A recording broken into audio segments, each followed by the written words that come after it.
Okay, so this is a video explaining the CSWA that we're going to be working on. So here's how it's going to work, guys. You guys are going to work on this CSWA in class over the next 2 weeks.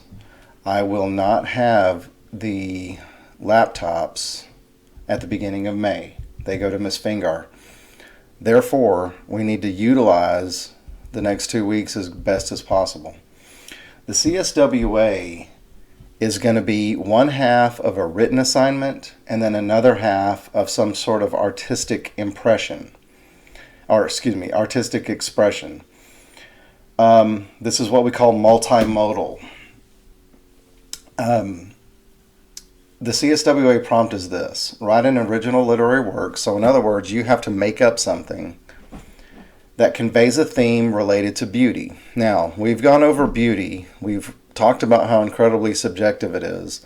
So this really isn't going to be a very hard thing to do. What you have to ultimately do is write something, make something up, explain something, and just tie it back to how it is beautiful.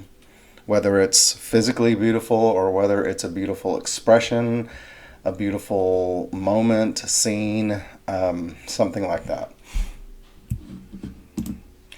Okay, so the prompt: write an original literary work that conveys a theme related to beauty. In addition, create a multimodal text to display your original literary work.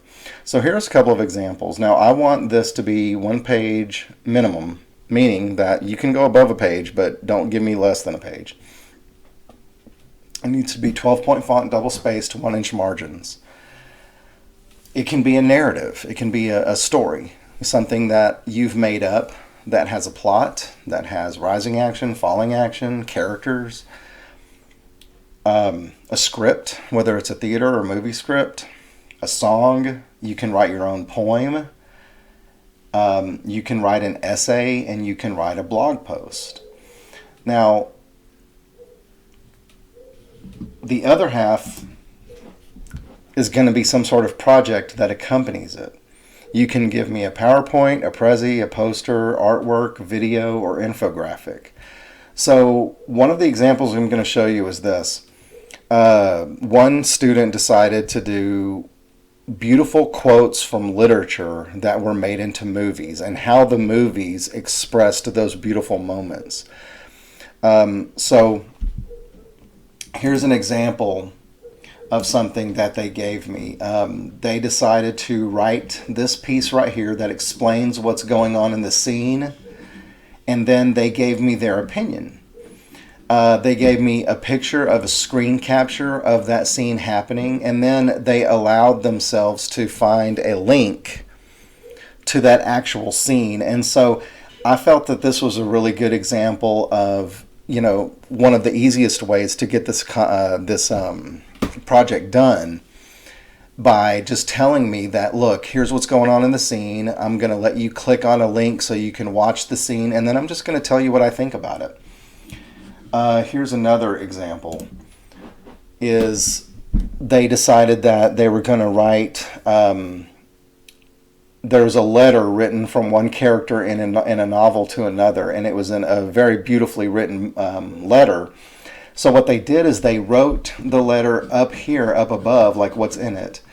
And then they just kind of explained it and analyzed it. This is a scene from The Kite Runner. It's from Amir's childhood friend Hassan.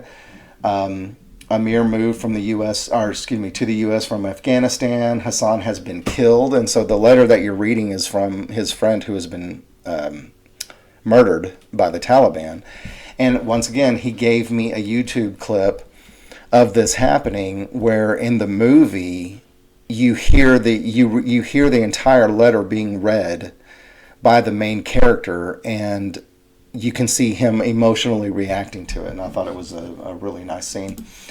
Here's another one. This is from Looking for Alaska, John Green.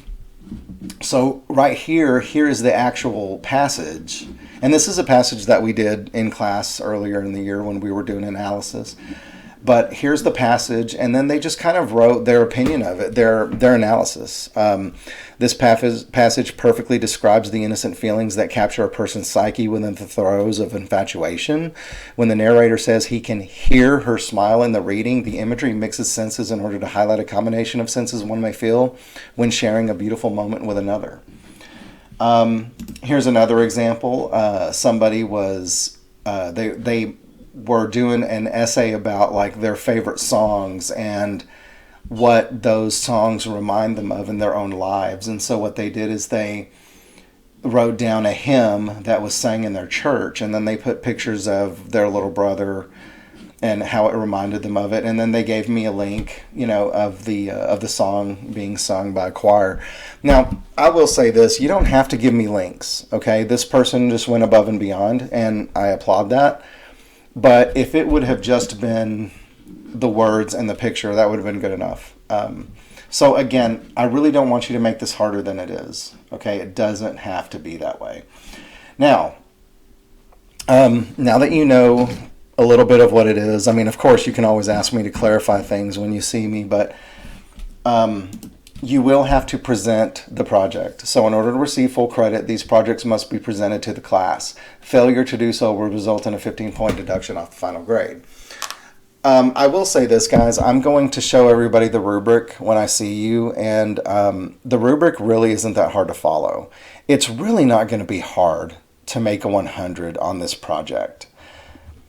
So if you did everything that the rubric shows, and you make a 100 on this project, and you decide that you don't want to present to the class, it will only result in 15-point deduction. So that's still an 85 if you have a 100 on the project up until the presentation. So, and passing my class with an 85 on a major exam grade, that's easy. Like that's a nothing.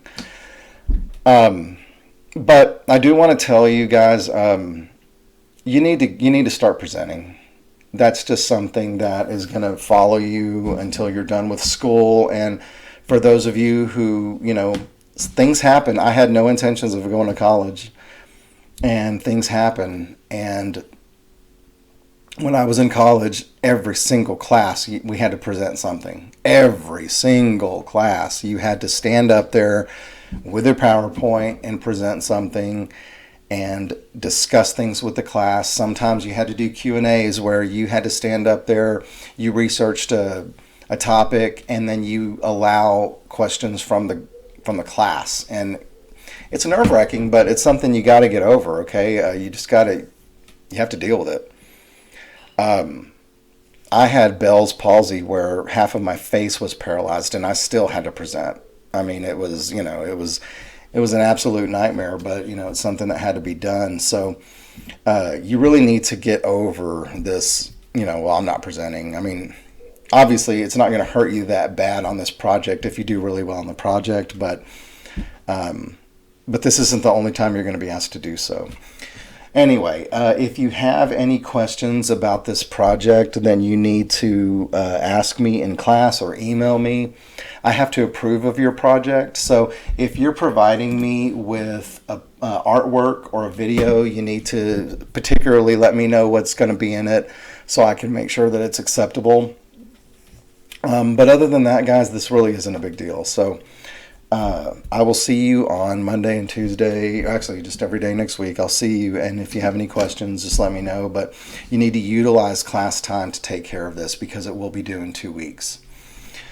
I will talk to you later.